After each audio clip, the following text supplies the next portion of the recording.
భక్తిహీనుడు. భక్తిహీనుడు.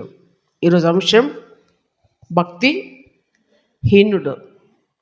అంటే ఇతడు ఎట్లా ఉంటాడు, వీరు ఎలా ఉంటారంటే బైబిల్లో నుండి అనేక సత్యములు ఈరోజు మనము ధ్యానించుకోబోతున్నాం. పరిశుద్ధాత్మ దేవుడు మనతో మాట్లాడబోతున్నాడు. దేవునికి స్తోత్రం. భక్తిహీనులు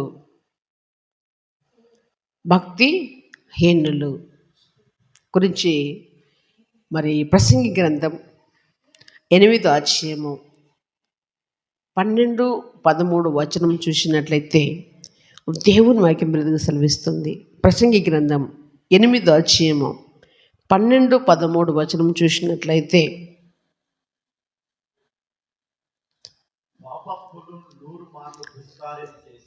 పాపాత్ములు 100 మార్లు దుష్కార్యం చేసి దీర్ఘాయుష్మంతులైనను దేవుని యందు భయభక్తులు కలిగి ఆయన సన్నిధికి భయపడేవారు క్షేమముగా నుందురనియు. దేవునికి స్తోత్రం.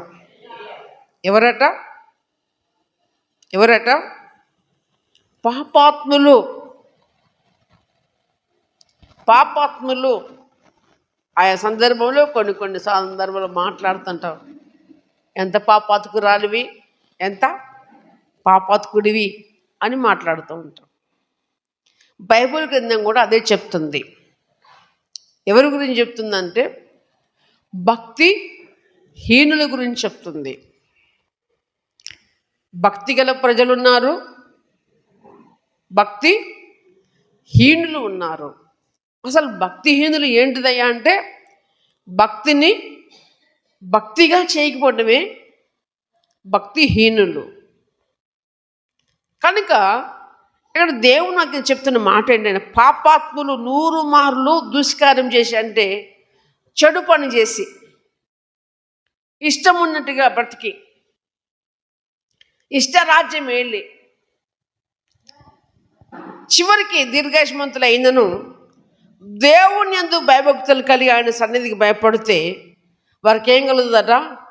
క్షేమం కలుగుతుంది. దేవునికి స్తోత్రం. ఏం కలుగుతుంది? క్షేమం కలుగుతుంది. అవును, క్రీస్తునందు ప్రియమైన వల్లరా, ప్రభువును మనము విశ్వసించక ముందు, ప్రభువుని మనము సొంత రక్షకుడిగా అంగీకరించే ముందు మన ఇష్టానుసరమైన జీవితం జీవించిన వారమే. అది ఎవరి జీవితానికి వారికి అర్థమవుతుంది. ఎందుకంటే ప్రభు నమ్మకం ముందు మనకు ఒక కట్టుబాటు లేదు, ఒక గద్దింపు లేదు, ఒక దైవ భయం లేదు. ఏ భయం లేదు? దైవ భయం లేదు. సంథింగ్ తల్లిదండ్రుల భయం ఉండొచ్చు, భర్త భయం ఉండొచ్చు, భార్య భయం ఉండొచ్చు, సంథింగ్ ఇంకా పెద్దల భయం ఉండొచ్చు. కానీ ప్రభు నమ్మకం ముందు మనకు ఏ భయం లేదంటే దైవ భయం లేదు. దేవుడు అనేవాడు ఉన్నాడు. దేవుడు ఏదన్నా కోపం చేస్తాడనే విషయంలో మనము దైవ భయం లేని వారముగా మనకిష్టమున్నట్టుగా సంథింగ్ ఏది చేయాలని బుద్ధి పడితే, మనసులో ఏ కోరిక కలిగితే, కన్నులతో ఏది చూసి ఇది కావాలనుకుంటే సంథింగ్ చేసిన వారమై ఉండొచ్చు. ఒకవేళ ఇవన్నీ చేయని వారు ఉంటే ధన్యులు, మీకు వందనాలు. దేవునికి స్తోత్రం. నేను ఇలాంటి జీవితం ఎవరు జీవించాలనుకుంటే దేవునికి స్తోత్రమే. దేవుని దృష్టిలో మీరు గొప్పవారుగా ఉంటారు, మనం గొప్పవారంగా ఉంటాం. క్రీస్తునందు ప్రియుల దేవుని వాక్యం చెప్తున్నటువంటి సత్యమును గ్రహించాలి. పాపాత్ములు 100 మార్లు దుష్కారం చేసి దీర్ఘాయుష్మంతులైనను దేవుని యందు భయభక్తులు కలిగి ఆయన సన్నిధికి భయపడువారు క్షేమముగా నుందురనియో. దేవునికి స్తోత్రం. అయితే ఇంకెక్కడ చూసినట్లయితే 13వ వచనములో భక్తిహీనులు దేవుని సన్నిధిని భయపడరు కనుక వారికి క్షేమము కలగదనియు వారు నీడ వంటి దీర్ఘాయువును పొందకపోవుదరనియు నేను ఎరుగుదును. దేవునికి స్తోత్రం. అసలు భక్తిహీనులు ఎవరంటే దేవునికైతే ఎవరు భయపడరు, దేవుని మాటలకైతే ఎవరు భయపడరు, దేవుని మాటలను ఇట తీసి అలా పారేస్తారో వారే భక్తిహీనులు. ఎవరు భక్తిహీనులు? దేవుణ్ణి సొంత రక్షకుడిగా అంగీకరించి ఆయన నామములో బాప్తిజం పొంది నేను యేసయ్య బిడ్డనని చెప్పుకుంటూ భక్తి చేయని వారందరూ భక్తిహీనులే. సంథింగ్, అది నేనైనా కావచ్చు, మనలో ఎవరైనా కావచ్చు. ఎవరు భక్తిహీనులు అంటే దేవునికి భయపడిన వారు భక్తిహీనులు. దేవునికి స్తోత్రం. ఎవరు భక్తిహీనులు? దేవునికి భయపడిన వారే భక్తిహీనులు. వారు ఎక్కడుంటారు మరి అంటే మందిరంలోనే ఉంటారు, సంఘములోనే ఉంటారు, పాటలు పాడుతూ ఉంటాం, వాక్యం వింటుంటాం, నాలాగా వాక్యం కూడా చెప్తూ ఉంటాం, కానీ భక్తిహీనులుగా ఉంటాం. దేవుడు ఈరోజు చెప్తున్నటువంటి మాట ఏంటయ్యా అంటే భక్తిహీనులను దేవుడు భక్తిలోనికి నడిపించడం కొరకు ఈరోజు మనతో మాట్లాడుతున్నాడు. దేవునికి స్తోత్రం.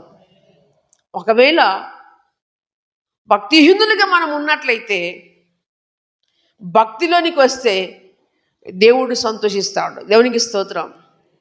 పరిశుద్ధ బైబిల్ గ్రంథంలో ఒక మాట ఉంది, 99 గొర్రెలను వదిలిపెట్టి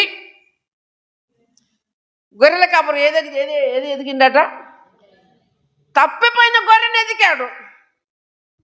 99 ముఖ్యమా, ఒకటి ముఖ్యమా? చెప్పాలి.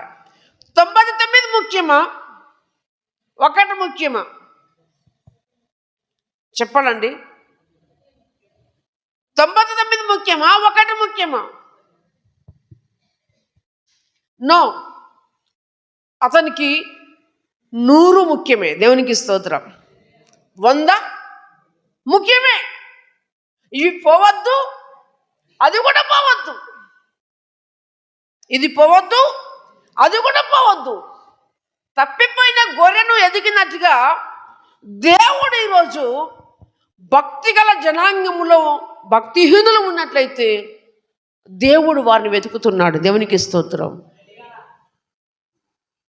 ఒకవేళ భక్తిహీనమైన జీవనము మనలో ఉన్నట్లయితే భక్తిలోనికి వస్తే నేను కాదు సంతోషించేది, నీ కొరకు, నా కొరకు, మన కొరకు శిలువలో ప్రాణం పెట్టి యేసే సంతోషిస్తాడు. దేవునికి స్తోత్రం. ఆగిపోయిన ఆశీర్వాదాలు కదిలి ముందుకు వస్తాయి. దేవునికి స్తోత్రం. క్రీస్తునందు ప్రియమైన వల్లరా దేవునికి భయపడిన వారికి భక్తిహీనులు దేవుని సన్నిధిని భయపడని గనక వారికి క్షేమము కలగదనియు వారు నీడ వంటి దీర్ఘాయువును పొందకపోదురైన నేను ఎరుగుదును. ఏమిటదట? భక్తిహీనులకు ఎన్నడూ క్షేమము కలగదట. భక్తిహీనులకు ఎప్పుడు క్షేమము కలగదు. ఎందుకంటే అందులో హీనత ఉంది. దేవునికి స్తోత్రం. దేవుడు చూసినట్టుగా సంపూర్ణమైన భక్తిలోనికి రాలేకపోతున్నాడు. దేవుడు కోరుకునేది ఏంటంటే సంపూర్ణ భక్తిలోనికి రావాలి, సంపూర్ణ మాన్యతలోనికి రావాలి, దేవుని మీద ఫుల్గా డిపెండ్ కావాలి. దేవునికి స్తోత్రం. అట్లా అంటే ఇప్పుడు మేమందరము దేవుని మీద డిపెండ్గా అంతే మేము మందిరానికి వచ్చామా పాస్టర్ గారు? ఒకవేళ మీరు అనొచ్చు, హల్లెలూయా హల్లెలూయా, ఒకవేళ అనొచ్చు. ఎస్, దేవుని మీద నమ్మారు కనుకనే వచ్చారు, దేవుని నమ్ముకున్నారు కనుకనే వచ్చారు. కాబట్టి అంగి కుట్టించుకుంటే ముందు కొత్త షర్టు 4 మూదల మంచి రకమైన షర్టు తీసుకొని టైలర్ కాడికి పోతాం. అతను ఏం చేస్తాడు చెప్పండి అమ్మ? ఏం చేస్తాడు? ఒక టైలర్ కాడికి పోయినప్పుడు మనకు అంగి రావాలంటే ఏం చేయాలి? నీకు ఎంత మంచి గుడ్డ అయినా, ఎంత కొత్త అయినా కానీ టైలర్ ఏం చేయాలి? దాన్ని తనకిష్టం ఉన్నట్టుగా చింపుతాడు, తనకిష్టమైనట్టుగా చింపుతాడు. అది చింపి మనకిష్టమైన రీతిగా కుట్టిస్తాడు. చప్పట్లు కొట్టి దేవుని నామాన్ని మెప్పరుతాడు. హల్లెలూయా. అయ్యయ్యో నేను 5,000 పెట్టి క్లాత్ కొన్నాను, నీ ఇష్టం ఉందని చెప్తాను అంటే, ఆ క్లాత్ ఆయన కటింగ్ చేయకపోతే నీకు ఇష్టమైన చొక్కా రాదు. దేవునికి స్తోత్రం. ఇష్టమైన చొక్కా రానప్పుడు టైలర్ని అంటావు, అయ్యో ఇక్కడికి ఇది మంచి కుట్టలేదు, ఇది మంచి కుట్టలేదు, ఇది టైట్ అయింది, గది టైట్ అయిందని సంథింగ్ ఎన్నో చెప్తా ఉంటాం. అలాగనే దేవుని బిడ్డలైన మనల్ని కూడా దేవుడు తన కృపతో జ్ఞాపకం చేసుకొని తన బిడ్డల్ని సరిచేయటం కొరకు మాట్లాడుతున్నాడు. దేవునికి స్తోత్రం. యోబు గ్రంథములో చూసినట్లయితే, యోబు గ్రంథములో చూస్తే 30వ అధ్యాయము 6వ వచనములో దేవుని వాక్యం మీరుగా సెలవిస్తుంది. 36వ అధ్యాయము 6వ వచనములో దేవుని వాక్యం మీరుగా సెలవిస్తుంది. భక్తిహీనుల ప్రాణమును ఆయన కాపాడడు, ఆయన దీనులకు న్యాయము జరిగించును. చప్పట్లు కొట్టి దేవుని నామాన్ని పడతారు. భక్తిహీనుల ప్రాణం ఆయన కాపాడడు అని చెప్తున్నాడు. అయితే ఎవరైతే దీనులై ఉంటారో వారికి ఏం జరుగుతుందట?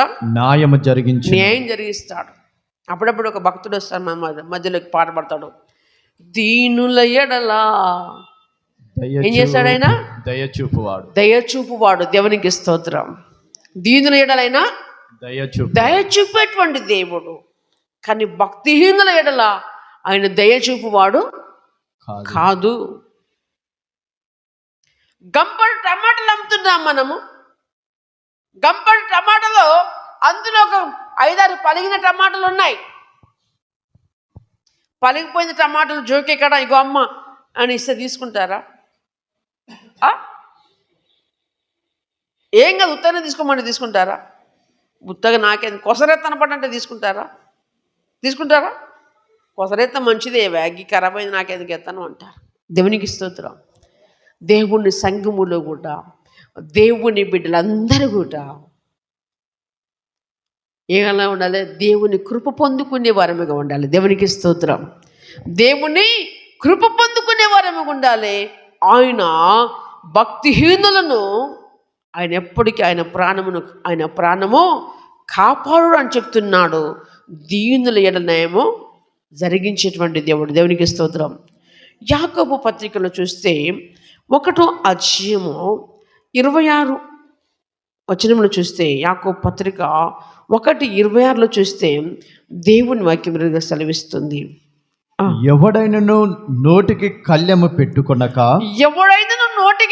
పెట్టుకొనక తన హృదయమును మోసపరుచుకొనుచు భక్తి గలవాడనని అనుకొని ఎడల వాని భక్తి వ్యర్థమే. ఎవడైనా నోటికి కళ్ళెం పెట్టుకొనక, ఏం పెట్టుకోవాలి? నోటికి కళ్ళెం పెట్టుకోవాలి. ఎందుకు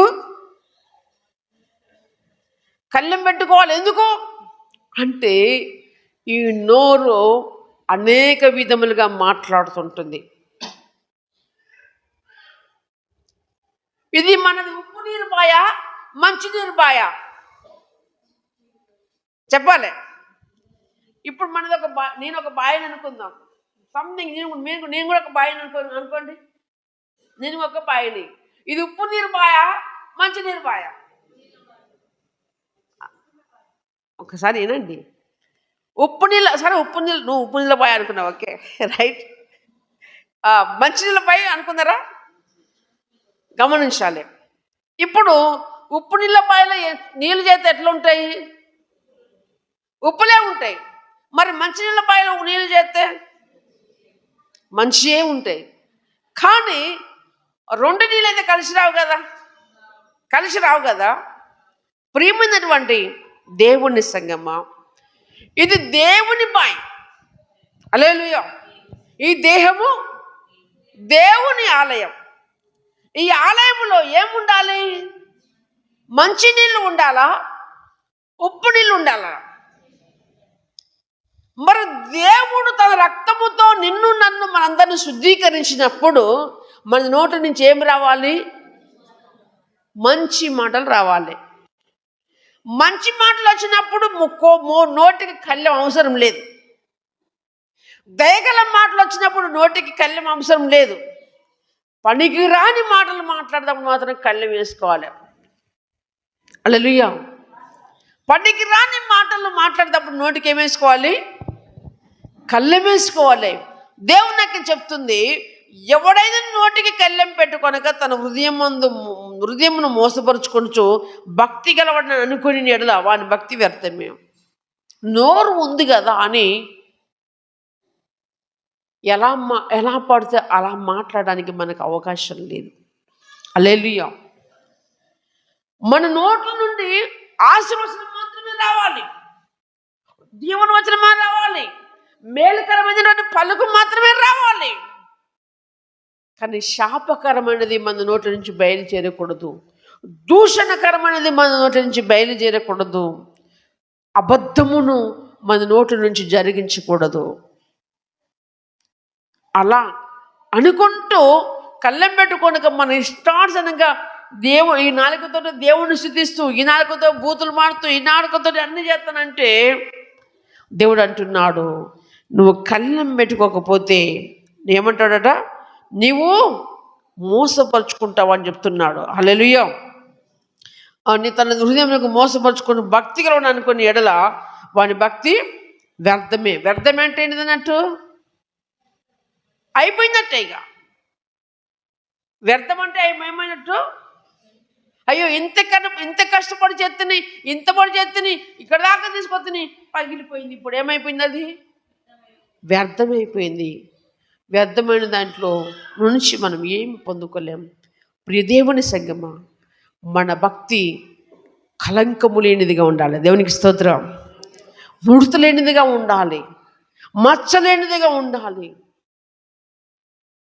దోషము లేనిదిగా ఉండాలి, పవిత్రమైనదిగా ఉండాలి. దేవునికి స్తోత్రం.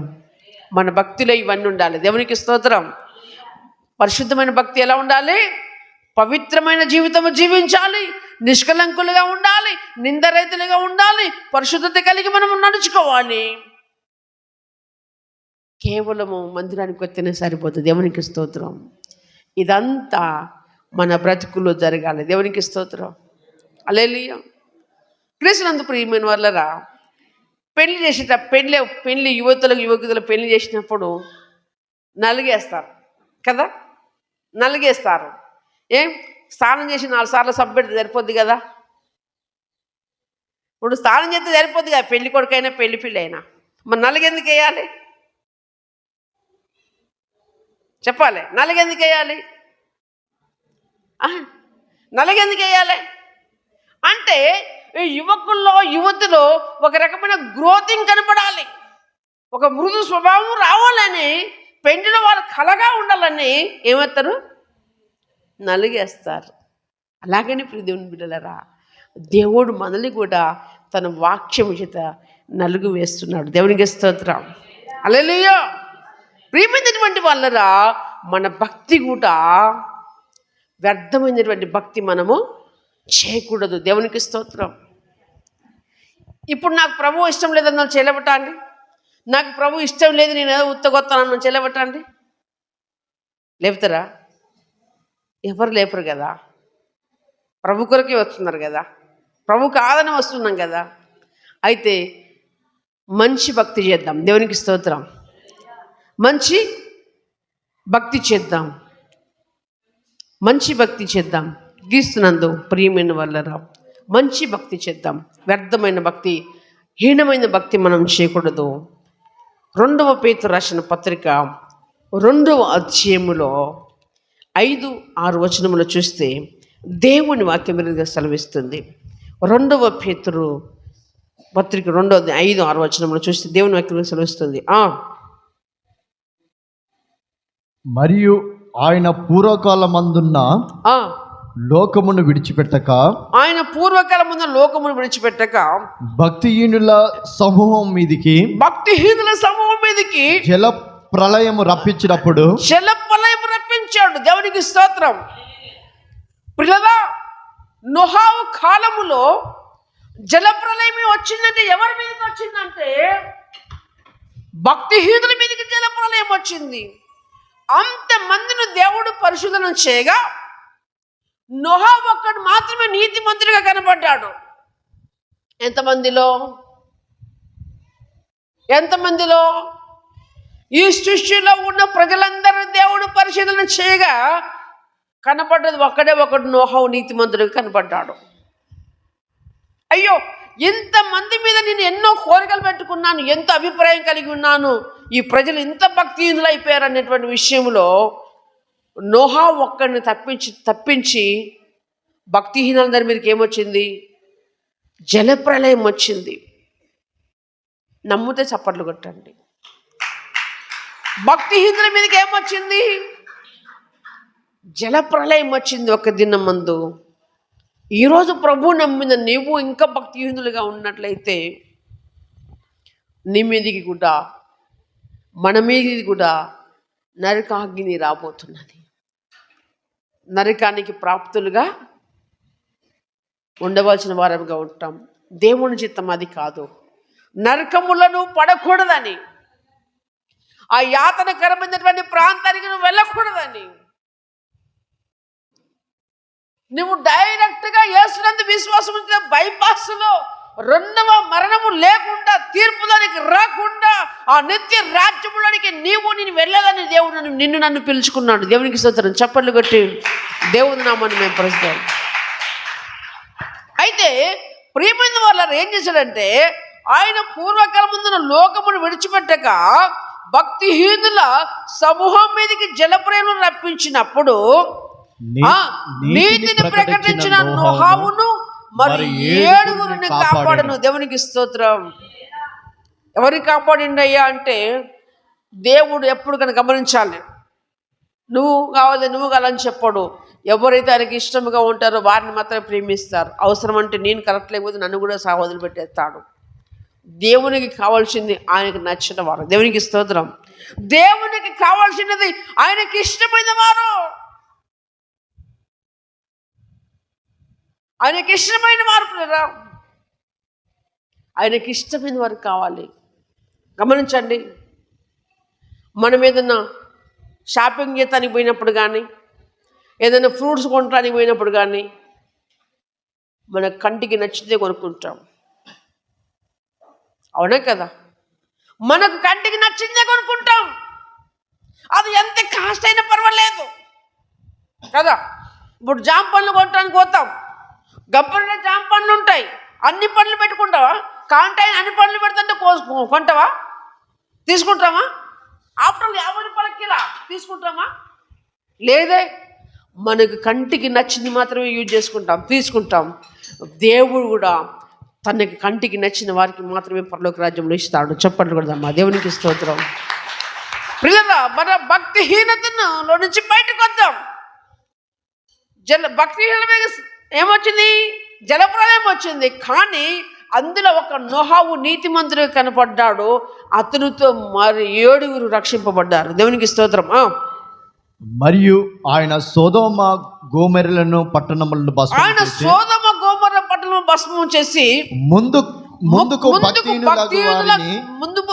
భక్తులకు వాటి దృష్టాంతముగా ఉంచుటకై వాటికి నాశనము విధించి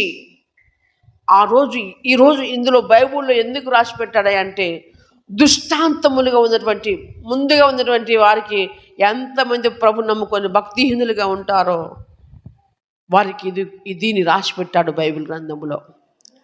సొదొమ గొమొర్రా పట్టణము దేవుని దృష్టికి చాలా ఘోరమైన పట్టణముగా ఉన్నది. అందులో లోతు ఒక్కడు మాత్రమే దేవుని దృష్టిలో భక్తిపరుడిగా ఉన్నాడు. దేవునికి స్తోత్రం. లోతుతో పాటు దేవుడు ఎంతైనా కరుణ సంపన్నుడు. దేవునికి స్తోత్రం. లోతుతో చెప్పాడు, ఈ పట్టణములో ఉన్నదంతా దేవుని భయముదని జనాంగం ఉంది. ఇందులో నువ్వు, నీ భార్య, నీ 2 బిడ్డలు, నీ బిడ్డల్లో కాబోయేటువంటి అల్లులను తీసుకొని బయటికి రా, నేను సొదొమ గొమొర్రా నాశనం చేయబోతున్నాను అన్నాడు. లోతు వెళ్ళాడు. అయ్యలారా, ఇగో ఈ పట్టణం నాశనం కాబోతుందట, మీరు కూడా బ్రాండి మాతుడంటే అన్నారు. రాలేదు. వాళ్ళు ఎగతాళి చేశారు. దానితో దేవుడు ఒక మాట చెప్పాడు, ఈ పట్టణం తగలబడబోతుంది, గంధకం ఈ సొదొమ గొమొర్రా మీద కురవబోతుంది, మీరు వెనక తట్టు తిరుగు చూడొద్దుగా, వెళ్ళిపోతూనే ఉండాలని చెప్తారు. చెప్తే వెళ్ళిపోతూ లోతు భార్య కొంత లెక్క వెళ్ళి ఇట తిరిగి చూసింది. అలాగనే ఏమైపోయింది? ఉప్పు స్తంభం అయిపోయింది. ఉప్పు స్తంభం అయిపోయింది. ప్రియరా, భక్తిహీనుల మీదకి ఆ రోజు జలప్రలయం వచ్చింది. భక్తిహీనులందరూ నరకాగ్నిలోకి వెళ్తారు. క్రీస్తునందు ప్రియమైనటువంటి దేవుని సంగమా, దేవుడు నిన్ను స్వరక్తమిచ్చి ఆయన కొనుక్కున్నాడు. ఆయన నీ కొరకు ప్రాణం పెట్టి కొనుక్కున్నాడు. 2వ తిమోతి రాసిన పత్రికలో 3వ అధ్యాయము, 2వ తిమోతికి రాసిన పత్రికలో 3వ అధ్యాయములో 5-6 వచనం, అది 5-4 వచనం చూస్తే దేవుని వాక్య విరుద్ధ సెలవిస్తుంది. 2వ తిమోతి పైకి 3వ అధ్యాయము 5వ వచనం. పైకి భక్తి గల వారి వలె ఉండియు, పైకి భక్తి గల వారి వలె ఉండియు, దాని శక్తిని ఆశ్రయించని వారినై ఉందురు. దాని శక్తిని ఆశ్రయించి వారినై ఉందురు. ఇట్టి వారికి విముఖుడవై ఉండుము, విముఖుడమై ఉండము. దేవునికి స్తోత్రం. పైకి మనం ఎలా కనపడుతున్నమాట? భక్తి గలవారము కనపడుతున్నాం, భక్తి గలవారే కనపడుతున్నాం. కానీ యేసయ్యలో ఉన్నటువంటి శక్తిని మనం కానలేకపోతున్నాం. యేసయ్యలో ఉన్నటువంటి మహిమను మనం కానలేకపోతున్నాం. యేసు నేర్పించిన సుబోధన మనము పొందుకోలేకపోతున్నాం. పైకి భక్తి గల వారి వల్ల ఉండి దాని శక్తిని ఆశ్రయించిన వారిని ఎందురు, ఇటు వారికి విముఖుడవై ఉండము. ప్రియ సహోదరి సహోదరుడా, ఒకవేళ ఈనాటి వరకు భక్తి గల వారి వల్ల నటిస్తున్నావేమో, యేసు విడిదను చలమనవుతూ ఇష్టానుసరంగా భక్తిహీనంగా పనులు చేస్తున్నావేమో అంటాడు. చూడండి 4వ వచనములో, ద్రోహులు, మూర్ఖులు, గర్వంధులు, దేవుని కంటే సుఖానుభవము ఎక్కువగా ప్రేమించువారు. ఎవరట వీరు? పైకి భక్తి గల వారి గారు కనబడేవారు. ఎవరయ్యా వీరంటే ద్రోహులు, మూర్ఖులు, గర్వాంధులు, దేవుని కంటే సుఖానుభవం ఎక్కువగా ప్రేమించేవారు. క్రీస్తునందు ప్రియమైనటువంటి దేవుని సంగమా, ఒక్కసారి గమనించాలి. ఇంకొక మాట చెప్పాలంటే, విశ్రాంతి దినము దొంగలించడం కూడా భక్తిహీనతే. హల్లెలూయా. విశ్రాంతి దినము దొంగలించడం కూడా భక్తిహీనమే. ఒకసారి ఎజెకియేలు గ్రంథం తీయరా, ఎజెకియేలు గ్రంథము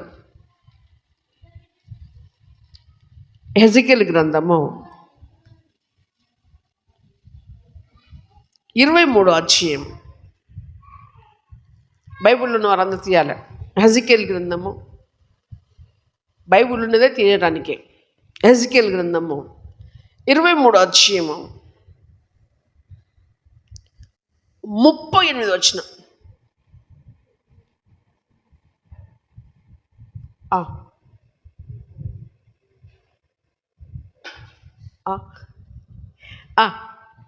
వారిలాగున నా ఎడల జరిగించుచున్నారు. అదియుగాక ఆ దినమందే వారు నా పరిశుద్ధ స్థలమును అపవిత్రపరిచిన దినమందే నేను నియమించిన విశ్రాంతి దినములను సామాన్య దినములుగా ఎంచుతున్నాం. ఈరోజు దేవుడు మనకు ఏర్పరిచినటువంటి విశ్రాంతి దినము, దేవుడు మనకు సిద్ధపరిచినటువంటి విశ్రాంతి దినమును దాన్ని ఎలాగ ఎంచుతున్నామంటే, ఆఫ్టర్ ఒక సామాన్య దినముగా ఎంచుచు మనకు వీలు పడ్డప్పుడు మాత్రము దేవుని మందిరానికి మనం వస్తున్నటువంటి వారిని కనపడుతున్నాం. అయితే దేవుడు విశ్రాంతి దినముల విషయములో ఎలా ఉండాలంటూ అంటే 58లో 13 వచనం చూస్తే దేవునికి ఎలా ఉండాలి. విశ్రాంతి దినమును మనం సామాన్యంగా ఎంచుతున్నమాట. అయితే విశ్రాంతి దినమును ఎలా చూడాలంటున్నాడు దేవుడు? నా విశ్రాంతి దినమున వ్యాపారం చేయకుండా, నా విశ్రాంతి దినమున వ్యాపారం చేయకుండా, పనికి పోకుండా, కూలికి పోకుండా, నాటుకు పోకుండా, కోతకు పోకుండా, పనికి పోకుండా, నాకు ప్రతిష్ఠితమైన దినమని నీవు ఊరకుండిన ఎడల విశ్రాంతి దినము మనోహరమైనదనియు యెహోవాకు ప్రతిష్ఠిత దినమని ఘనమైనదనియు అనుకొని దాని ఘనముగా ఆచరించిన నీకు ఇష్టమైన పనులు చేయకుండా యెహోవాకు ప్రతిష్ఠిత దినమని ఒకవేళ దేవుణ్ణి వెతికినట్లయితే, దేవుణ్ణి శుద్ధించినట్లయితే దేవుడు ఘనమైనదిగా అంటాడు. దేవునికి స్తోత్రం. దేవుడు ఈ రోజు ప్రియులరా మనకు ఏర్పడినటువంటి విశ్రాంతి దినముని ఎలా చూస్తున్నమాట? సామాన్య దినముగా చూస్తున్నమాట. ఈ మాట చూసినప్పుడు నాకు చాలా బాధ అయింది. దేవునికి స్తోత్రం. దేవుడు మనకి ఏర్పరిచినటువంటి దినము ప్రతిష్ఠితమైనటువంటి దినము. దేవునికి స్తోత్రం. విశ్రాంతి దినములో దేవుని ఆశీర్వాదాలు మన కొరకు సిద్ధపరిచినటువంటి దినము. దేవునికి స్తోత్రం. దేవుని మేలులు విశ్రాంతి దినములో వచ్చిన వారికి సిద్ధపరిచినటువంటి మేలులు సామాన్యంగా దినముగా మనం ఎంచితే దేవుడు ఎంతగా బాధపడతాడో ఒక్కసారి గమనించాడు. దేవునికి స్తోత్రం. మన గర్భవాసం పుట్టినటువంటి పిల్లలు మన మాట వినకపోతే మనం బాధపడతామే. మరి తండ్రి అయిన దేవుడు మన కొరకు ప్రాణమే పెట్టాడు, ఆయన ఎంత బాధపడతాడు. క్రీస్తునందు ప్రియమైనటువంటి దేవుని సంగమా, కీర్తన గ్రంథంలో చూస్తే 32వ అధ్యాయము 10వ వచనమును చూస్తే దేవుని వాక్యం సెలవిస్తుంది. కీర్తన గ్రంథము 32:10లో చూస్తే దేవుని వాక్యం సెలవిస్తుంది. కీర్తన 32:10లో భక్తిహీనులకు అనేక వేదనలు కలుగుచున్నవి, యెహోవాయందు నమ్మిక ఉంచు వారికి కృప ఆవరించుచున్నది. చప్పట్లు కొట్టి దేవుని నామాన్ని మహిమపరచాలి. దేవునికి స్తోత్రం. ప్రియమైనటువంటి దేవుని సంగమా, దేవుడు చెప్తున్నాడు మాట ఏంటయ్యా అంటే, భక్తిహీనులకు ఏం కలుగుతాయట? అనేక వేదనలు కలుగుతాయట. యెహోవాయందు నమ్మకం ఉంచిన వారికి కృప ఆవరించుచున్నది. దేవునికి స్తోత్రం. హల్లెలూయా.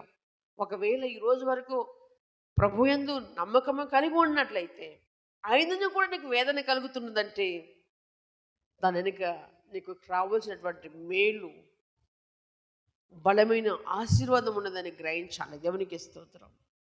భక్తిహీనులకు ఏం కలుగుతాయట? అనేక వేదనలు. అంటే భూమి మీద కూడా వేదనలే ఉంటాయి. ఈ లోకాన్ని విడిచిపెట్టినప్పుడు కూడా మరి ఆ వేదనకరమైనటువంటి ప్రాంతంలోనికి వెళుతాం. క్రీస్తునందు ప్రియమైనటువంటి దేవుని సంగమా, దేవునికి స్తోత్రం. ఒకసారి గమనించండి. హల్లెలూయా, హల్లెలూయా. భక్తిహీనులు ఎవరయ్యా అంటే, యేసు రక్తంలో కడగబడ్డ వారు చేయలేబట్టండి. హల్లెలూయా. అంటే బాప్తిసం తీసుకున్న వాళ్ళందరూ చేయలేబట్టాలి. బాప్తిసం తీసుకున్న వాళ్ళందరూ చేయలేబట్టాలి. దేవునికి స్తోత్రం. రైట్. ఇప్పుడు దించండి. దేవునికి స్తోత్రం. హల్లెలూయా. దించండి. బాప్తిసం తీసుకొని దొంగతనం చేసిన భక్తిహీనుడే. బాప్తిసం తీసుకొని దొంగతనం చేసిన భక్తిహీనుడే. బాప్తిసం తీసుకొని మద్యము సేవించిన భక్తిహీనుడే. అంటే తాగినా కానీ భక్తిహీనుడే. బాప్తిసం తీసుకొని గుడంబ పెట్టినా బ్రాండ్ అమ్మిన భక్తిహీనుడే, వ్యభిచారి భక్తిహీనురాలే, బాప్తిజం తీసుకొని హేయమైన కార్యం చేసిన ప్రతి ఒక్కరు భక్తిహీనులే. ఏ బ్రాండ్ సిస్టమ్ మీద కానీ ఏ ప్రభుత్వం వారైనా మద్యం సీసీ మీద మేలుకరం అని రాసి పెట్టారా? చెప్పాలి. మందు బాటిల్ మీద మేలుకరం అని రాసి పెట్టారా ఎక్కడన్నా? చెప్పాలా? ఆ మేలుకరం అని రాస్తారా? బ్రాండ్ సీసీ మీద ఏమని రాస్తారు? ఏమని రాసి పెడతారు? మద్యము ఆరోగ్యానికి హానికరమని ప్రభుత్వం రాస్తుంది. ప్రజలు గుడ్డోళ్ళు అయితే ఆగి గవర్నమెంట్ డబ్బులు పెడుతున్నారు. ప్రజలు గుడ్డోళ్ళు అయి కుటుంబాలను పాడు చేసుకుంటున్నారు. ప్రజలు గుడ్డోళ్ళు అయి సంస్థలను కూలగొట్టుకుంటున్నారు. ప్రజలు గుడ్డోళ్ళు అయి నిన్ను తాగి తాగి ఆరోగ్యం బాగా బాగా బలిసిన నువ్వు చేయబడతారా? వాళ్ళన్నా సంథింగ్ ఎవడన్నా ఉన్నా డబ్బు మీద ఉన్నారా? నేను తాగుతా బాగా బలం పొందుకున్నాను, బాగా కండలు వచ్చినాయి, పుష్టి పెట్టానని ఉన్నారా? తాగిన ఖరాబ్ అయిన ఉన్నారా? తాగి తాగి ఖరాబ్ అయిన ఉన్నారా? క్రీస్తునందు ప్రియమైనటువంటి వాళ్ళరా, గుడంబ పెట్టేటోళ్ళు భక్తిహీనుడే, బ్రాండ్ అమ్మటోళ్ళు భక్తిహీనులే, గుడంబ దాగుతోళ్ళు భక్తిహీనులే, బ్రాండ్ దాగుతోళ్ళు కూడా భక్తిహీనులే. ఎందుకంటే నీ దేహము దేవుని ఆలయం. అంబర్ తింటోడు భక్తిహీనుడే, గుడక తింటోడు భక్తిహీనుడే. అంబర్ ప్యాకెట్ల మీద కానీ తినని చెప్పాడా? ఏం పెట్టాడు అంబర్ ప్యాకెట్ మీద? ఇదంతా క్యాన్సర్ బొమ్మ పెట్టాడు కదా. అతను కూడా భక్తిహీనుడే. దేవునికి స్తోత్రం. హల్లెలూయా. ఆ భక్తిహీనత నుంచి దేవుడిని బయటికి రమ్మంటున్నాడు. ఈ రోజు వరకు నీ పూటకు సమృద్ధిగా పువ్వు తింటున్నామంటే అది దేవుడిచ్చింది కదా. నీకు కావాల్సినటువంటి సమస్య ఆహారం ఏ రోజు ఆ రోజు నీకు దేవుడు ఇస్తున్నాడంటే అది దేవుడిచ్చింది కదా. హానికరమైనటువంటి దాన్ని అమ్మి డబ్బు సంపాదించుకోవడం కరెక్ట్ కాదు కదా. కదా దేవుడు చెప్పాడు, గమనించండి పిల్లరా, 6 దినములు కష్టపడని చెప్పాడు. దేవునికి స్తోత్రం. 6 దినములు ఏమన్నాడు? కష్టపడమన్నాడు, చెమట తీయమన్నాడు. హల్లెలూయా. గుణం పెడతానికి డబ్బులు ఎక్కువ తేరావా? బ్రాండ్ అమ్ముతానికి లాభం ఎక్కువ వస్తుందా రాదా? కష్టపడు, పండ్లు అమ్ముకో, కాయలు అమ్ముకో, ఇంకేదో చేయి. ఏ బిజినెస్ చేసినా బయటికి పోవాలి. గుడంబ పెడుతోని కాడికి చెప్పాలి. గుడంబ పట్టే వారింటికి ఎవరు వస్తారండి? బయటికి పోయి అమ్ముకొస్తారా? ప్రజల ఇంటికి వస్తారా? ప్రజలే ఇంటికి వస్తారు. బ్రాండ్ అమ్మడానికి వాళ్ళ ఇంటికి వస్తారు. క్రీస్తునందు ప్రియమైన వాళ్ళరా, నీ దేవుడు నీతో చెప్తున్నటువంటి మాట, అపవిత్రమైంది నీ చేతులతో చేయకూడదు. హల్లెలూయా. అపవిత్రమైన పని నువ్వు చేయకూడదు. అసలు నువ్వు యేసయ్య బిడ్డవు. నీ కొరకు ఆయన రక్తము కార్చాడు, నీ కొరకు ప్రాణం పెట్టాడు.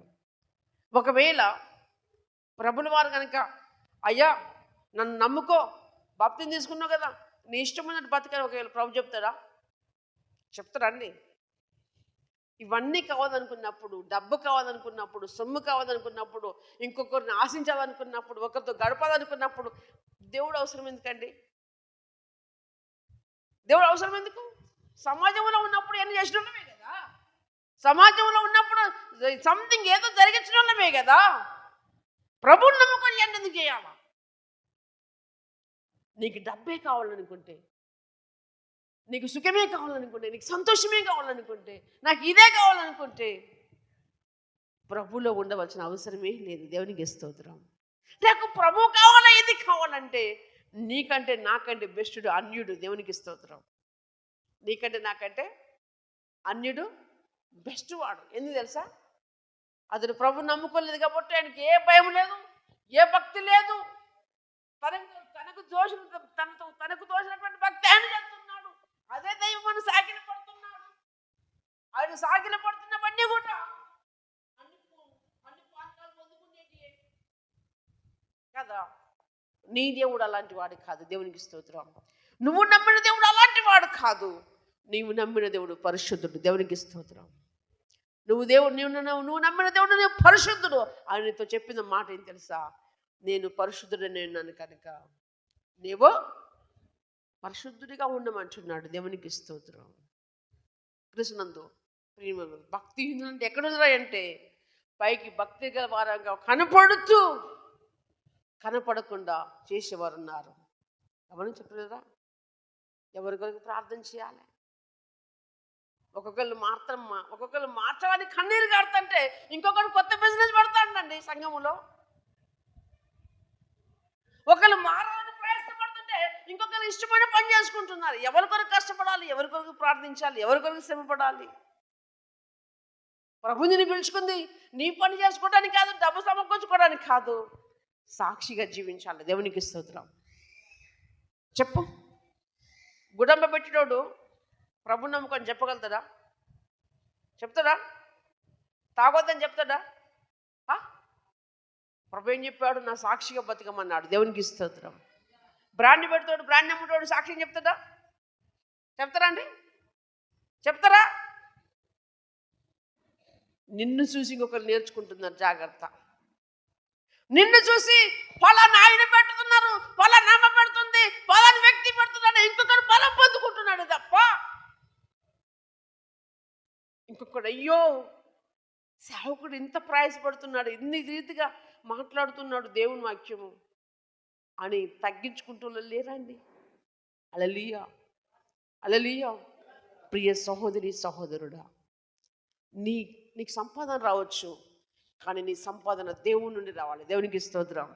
నీకు ఆశీర్వాదం దేవుని నుండి రావాలి. నువ్వు కష్టపడు, 6 దినములు కష్టపడు, బిజినెస్ చేయి, ఒక ఫ్రూట్స్ బిజినెస్ పెట్టు. కానీ ఎల్ల లాభం అవుతుందో, ఎల్ల లాభం ఎక్కువ అవుతుందో ఆ బిజినెస్ మాత్రమే పెడతారండి ఈరోజు క్రైస్తవులకు. ఇది క్రైస్తవులకి ఇది ఒక సిగ్గుచేటు. హల్లెలూయా. దేవుడు లోకముల నుంచి ప్రత్యేకపరుచుకున్నాడు. దేవునికి స్తోత్రం. క్రీస్తునందు ప్రియమైన వల్లరా, 2 పేతురు 3వ అధ్యాయములో 7వ వచనం చూస్తే దేవుని వాక్యం సెలవిస్తుంది. 2 పేతురు 3:7 అయితే ఇప్పుడున్న ఆకాశమును భూమియు భక్తిహీనుల తీర్పును నాశనమును జరుగు దినము వరకు. ఏంటిదా 3:7 ఇప్పుడున్న ఆకాశమును భూమియు భక్తిహీనుల తీర్పును నాశనము జరుగు దినము వరకు అగ్ని కొరకు నిల్వ చేయబడినవై అదే వాక్యమున భద్రము చేయబడి ఉన్నవి. దేవునికి స్తోత్రం. భక్తిహీనులరా గమనించాలి. దేవుడు అంటున్నాడు, అయితే ఇప్పుడున్న ఆకాశమును భూమియు భక్తిహీనుల తీర్పు నాశనము జరుగు దినం వరకు అగ్ని కొరకు నిల్వ చేయబడ్డది. అయితే దేవుడు ఈరోజు మనతో చెబుతున్న మాట ఏంటంటే వాక్యమున భద్రము చేయబడాలి. దేవునికి స్తోత్రం. వాక్యము చేత మనం భద్రము చేయబడాలి, దాచుకొనబడాలి. అగ్ని మన కొరకు ఎదురు చూస్తున్నది, తీర్పు మన కొరకు ఎదురు చూస్తున్నది. ఎవరి కొరకు చూస్తుందంటే భక్తిహీనుల కొరకు చూస్తున్నది తీర్పు.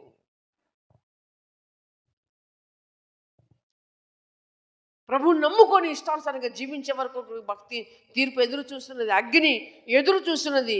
ప్రియమైన వాళ్ళ సామెతల గ్రంథంలో చూస్తే 10వ అధ్యాయము 4వ వచనములో దేవుని వాక్యం విరుగా సెలవిస్తుంది. సామెతల గ్రంథము 16:4 చూస్తే దేవుని వాక్యం విరుగా సెలవిస్తుంది.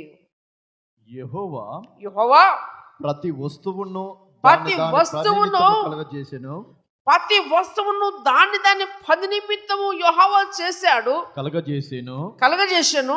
నాశన దినమునకు భక్తిహీనులను కలగజేశాడు. హల్లెలూయా. ప్రతి భూమి మీద మన కన్నులకు కనపడుతున్నటువంటి ప్రతి వస్తువు దేని కొరకు సిద్ధపరిచాడట? దాని పని కొరకు ఏర్పాటు చేశాడు. ప్రతి వస్తువు ఏ ఐటమ్ అయినా కానీ మరి ఆ పని కొరకు ఆయన సృష్టించాడు. కానీ నాశన దినమునకు ఆయన భక్తిహీనులను కలుగజేశాడు. భక్తిహీనుడు ఎక్కడ ఉంటాడంటే భక్తుల గుంపుల్లో ఉంటాడు. ఈరోజు అలాంటి స్థితిలో మనం ఉన్నట్లయితే దేవుడు ఆయన వచ్చింది నశించిపోచున్న దాన్ని వెతికి రక్షించడం కొరకు ఆయన వచ్చాడు. దేవునికి స్తోత్రం. ఈరోజు సంఘములో నువ్వు ఉన్నావు, ఆయన రక్తముతో నువ్వు కడగబడ్డావు, యేసు ప్రభు బిడ్డగా శలమని అవుతున్నావు. నువ్వు మారట్లేవు, ఇంకొకరు చెప్పట్లేవు, ఇంకొకరిని రానెత్తలేవు. ప్రియ దేవుడి సంఘం దండం పెట్టి చెప్తున్నాను, ప్రజలు మనల్ని చూస్తున్నారు, ప్రజలు మనల్ని పరీక్షిస్తున్నారు, ప్రజలు మనల్ని గమనిస్తున్నారు. దేవుని బిడ్డలమైన మనము ఈ 2026 సంవత్సరములో భయభక్తులు కలిగి జీవిస్తాం. దేవునికి స్తోత్రం. భయభక్తులు కలిగి జీవిస్తాం. దేవుని నామానికి మహిమ తీసుకొద్దాం, దేవుని నామానికి ఘనత తీసుకొద్దాం, దేవుని నామానికి కీర్తి తీసుకొద్దాం. ఈ పూటకున్నా లేకపోయినా కానీ ఈ పూటకున్నా లేకపోయినా కానీ దేవుడు ఏ విధమైన నిన్ను నన్ను పస్తుపడనియడు. కానీ దేవుని కొరకు నీతి న్యాయం కలిగి బతుకుదాము. దేవునికి స్తోత్రం. భక్తిహీనులను నాశన దినమునకు భక్తిహీనులను ఆయన కలిగజేశాడు. సామెతల గ్రంథములు చూస్తే 3:33 చూస్తే దేవుని వాక్యం మనకు సెలవిస్తుంది. సామెతల గ్రంథము 3:33 చూస్తే దేవుని వాక్యం మనకు సెలవిస్తుంది. భక్తిహీనుల ఇంటి మీదకి యెహోవా శాపం వచ్చును. భక్తిహీనుల ఇంటి మీదకి యెహోవా శాపం వచ్చును. నీతిమంతుల నివాస స్థలము ఆయన ఆశీర్వదించును. చప్పట్లు కొట్టి దేవుని నామాన్ని మేపరుస్తాం. భక్తిహీనుడిగా నువ్వు ఉన్నట్లయితే నీ ఇంటి మీదకి శాపం వస్తుంది. నీ పిల్లలు వర్ధిల్లరు, నువ్వు చేసిన పని వర్ధిల్లదు, నువ్వు గ్రామంలో వర్ధిల్లవు, పట్టణంలో వర్ధిల్లవు, నువ్వు ఏది చేసినా వర్ధిల్లకుండానే ఉంటుంది. ఒకవేళ నీకు అప్పుడప్పుడు కమ్మగా అనిపించు, తీయగా అనిపించు, మేలుగా అనిపించు, సంతోషకరంగా అనిపించచ్చు. కానీ ఏమొస్తుందట భక్తిహీనుల మీదకి? భక్తిహీనుల ఇంటి మీదకి ఏమొస్తుందట? భక్తిహీనుల ఇంటి మీదకి యెహోవా శాపం వస్తుంది. శాపము. శాపం కావాలా, ఆశీర్వాదం కావాలా? చెప్పాడా? శాపం కావాలా, ఆశీర్వాదం కావాలా? ఆశీర్వాదం కావాలంటే మనలో ఉన్న భక్తిహీనతను తొలగించుకున్నాం. దేవునికి స్తోత్రం. హల్లెలూయా. యెహోవా హస్తం మనకు విరోధంగా మన మీద ఇంటి మీద ఉన్నప్పుడు మనం ఎన్ని ప్రయత్నాలు చేసినా, ఎంత చెమట గార్చినా అది ఆశీర్వాదకరముగా ఉండదు. దేవునికి స్తోత్రం. ఈ 2026 మొదట్లో చెప్పాడు ద్వితీయోపదేశ కాండములో 28వ అధ్యాయంలో, యెహోవా మాట విని దాన్ని జరిగించిన వానికి ఏమవుతాయట? దీవెనలు వస్తాయన్నాడు. దేవునికి స్తోత్రం. ఆశీర్వదిస్తానన్నాడు. నువ్వు పట్టణంలో దీవించబడదు, గ్రామంలో దీవించబడదు, నీ ఎద్దులు దీవించబడతాయి, నీ చేను, నీ చెలక, నీ పంట దీవించబడతాని చెప్పినటువంటి దేవుడు. నీ దేవుడిని యెహోవా మాట నువ్వు శ్రద్ధగా వింటే, హల్లెలూయా, ఏందట? నీ దేవుడిని యెహోవా మాట నువ్వు శ్రద్ధగా వింటే ఏమొస్తాయట? ఆశీర్వాదాలే ఉన్నాయి. దేవునికి స్తోత్రం. కానీ భక్తిహీనుల ఇంటి మీదకి ఏమొస్తుందట? శాపం వస్తుంది. నీతిమంతుల నివాస స్థలమైన వర్ధిల్లచేయును. దేవునికి స్తోత్రము. ఆశీర్వదించును. దేవునికి స్తోత్రం. ఇలా గుట్టలు డబ్బులు లేకపోయినా ఏం కాదు, కట్టలు డబ్బులు లేకపోయినా కాదు, కలిగిన దానితో కుటుంబంలో శాంతి సమాధానం కలిగి నెమ్మది కలిగి హాయిగా నిద్రపోతే చాలు. దేవునికి స్తోత్రం. హల్లెలూయా. కానీ క్రైస్తవురాలుగా మనం బ్రతుకుతున్నందు కొరకు, దేవుని కొరకు మనకున్న చెడు అలవాట్లు అన్నీ వదిలిపెట్టుకుందాం. దేవునికి స్తోత్రం. హల్లెలూయా. దేవుని కొరకే అంటే ఆయనకేదో మనం వదిలిపెడితే ఆయనకేదో మేలు కాదు, మన కుటుంబానికి మేలు. మన కుటుంబం ఆరోగ్యకరంగా ఉంటుంది, మన కుటుంబం దీవెనకరంగా ఉంటుంది, మన పిల్లల మీదకి శాపం రాకుండా ఆశీర్వాదకరంగా ఉంటుంది. దేవునికి స్తోత్రం. మన పిల్లలకు ఈరోజు మనం ఒక 5 ఎకరాలు ఇవ్వకపోవచ్చు, 1 ఎకరం స్థలం ఇవ్వకపోవచ్చు, 1 గుంట స్థలం ఇవ్వకపోవచ్చు, కానీ మన పిల్లలకు మన భక్తి ద్వారా ఆశీర్వాదకరంగా ఉంటే అతన్ని కూడా దేవుడు లేవనెత్తుకుంటాడు. దేవునికి స్తోత్రం. హల్లెలూయా. క్రీస్తునందు ప్రియులారా, మనలో ఉన్న భక్తిహీనతను తొలగించుకుందాం, భక్తిలోనికి వస్తాం. ప్రసంగి 8లో చూస్తే, చివరిగా ప్రసంగి 8:11 చూస్తే దేవుని వాక్యం సెలవిస్తుంది. ప్రసంగి 8:11 చూస్తే, దుష్క్రియలకు తగిన శిక్ష శీఘ్రముగా జరగకపోవట చూచి మనుషులు భయము విడిచి హృదయపూర్వకముగా దుష్క్రియలు చేయుచున్నారు. గమనించాలి, దుష్క్రియకు తగిన శిక్ష శీఘ్రముగా జరగకపోవడం చూసి. దుష్క్రియ అంటే చెడ్డ పని చేసినప్పుడు శిక్ష ఎమ్మటే రావట్లేదు. చెడు పని చేసినప్పుడు శిక్ష ఎమ్మటే రావట్లేదు. కనుక ఎమ్మట అయితే ఏం చేస్తున్నారు? శిక్ష ఎమ్మటే కలగకపోవడం చూసి ఏం చేస్తున్నారట? భయం విడిచి హృదయపూర్వకముగా దుష్క్రియలు చేయుచున్నారు. క్రీస్తునందు ప్రియమైనటువంటి వాళ్ళరా, కృపాకాలంలో మనం ఉన్నాం. దేవునికి స్తోత్రం. కృపాకాలంలో మనం ఉన్నాం. కానీ పాత నిబంధన కాలంలో ఎలా ఉండదు తెలుసా? ఒక్కడు తప్పిదం చేస్తూ దొరికితే ఊరు బయటికి పట్టకపోయి మనిషికి తల ఒక్క రాయి వేసుకొని రాళ్లతో కొట్టి సంపుడేగా, బతుకులేదుగా. సచ్చిన దాకా మనిషి ఒక రాయి వేసి చంపుడే. అతని మీద, ఆమె మీద, ఎవరైనా సరే తప్పుడు చేసిన వాళ్ళకి ఇంత పెద్ద రాళ్ళ కుప్ప పడేది. పొరపాటు ఉన్నా కానీ రాళ్ళ కుప్పల్ని చచ్చిపోవడేగా, బతకడానికి అవకాశం లేదు. కానీ కృపకాలములో దేవుడు ఈరోజైనా మారుతుందో నా బిడ్డ, ఈరోజైనా ఈ వారమన్న మార్పులోనికి వస్తుందేమో అని దేవుడు మన ఆయుష్ పెంచుకుంటూ ఒక దినము నీకు ఇస్తున్నాడు. ప్రియ దేవుని సంగమ, ఒకసారి ఆలోచన చేద్దాం. భక్తిహీనులుగా మనం బ్రతకొద్దు. దేవుని యందు భయభక్తులు గల వారం బతుకుదాం. దేవునికి స్తోత్రం. ఎలా బతుకుదాం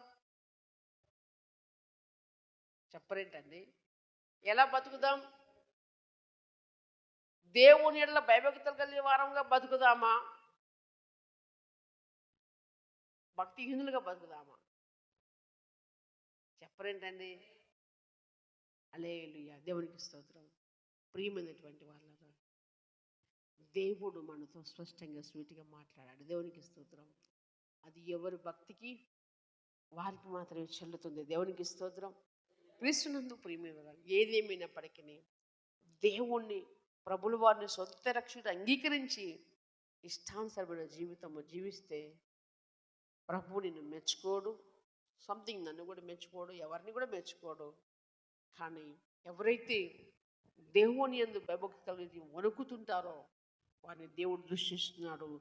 దేవుడి కొద్ది మాటలు ఆశ్రయించి దీవించి మన జీవితంలో ఫలింపచేయును గాక. ఆమేన్, ఆమేన్, ఆమేన్.